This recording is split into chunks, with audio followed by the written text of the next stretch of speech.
প্রিয় দর্শক, আসসালামু আলাইকুম। চলে আসলাম আপনাদের মাঝে আবার একটি ভিডিও নিয়ে। তো আজকে কথা বলবো, আমি সকাল সকালই চলে আসছি আমার প্রজেক্টে কৃষিকাজ করার জন্য। আসলে দেখতেই পারছেন যে আমি লাউ চাষ করার জন্য মাটি প্রস্তুত করতেছি। তো প্রথমত মাটিটা ঝুরঝুরা করে নিয়েছি, কারণ 2 দিন বৃষ্টি ছিল।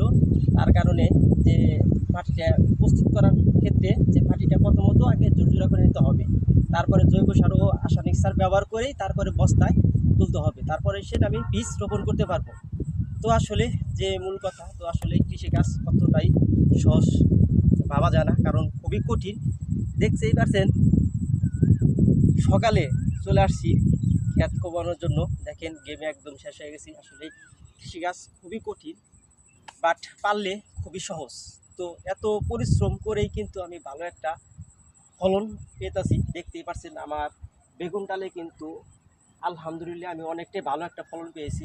তারপরে দেখেন আমি চারপাশে শশার গাছ লাগিয়ে দিছি, এগুলাও কিন্তু মাশাল্লাহ অনেকটাই গাছ ভালো হয়েছে, টুকটাক শশাও ধরতেছে।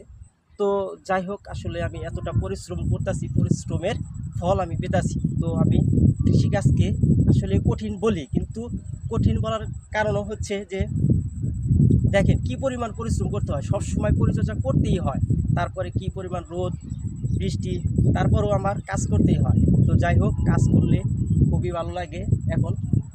তো যতই কঠিন থাকুক, তারপরেও কিন্তু আমার কাছে খুবই সহজ, কারণ কৃষিকাজ করলে খুবই ভালো লাগে।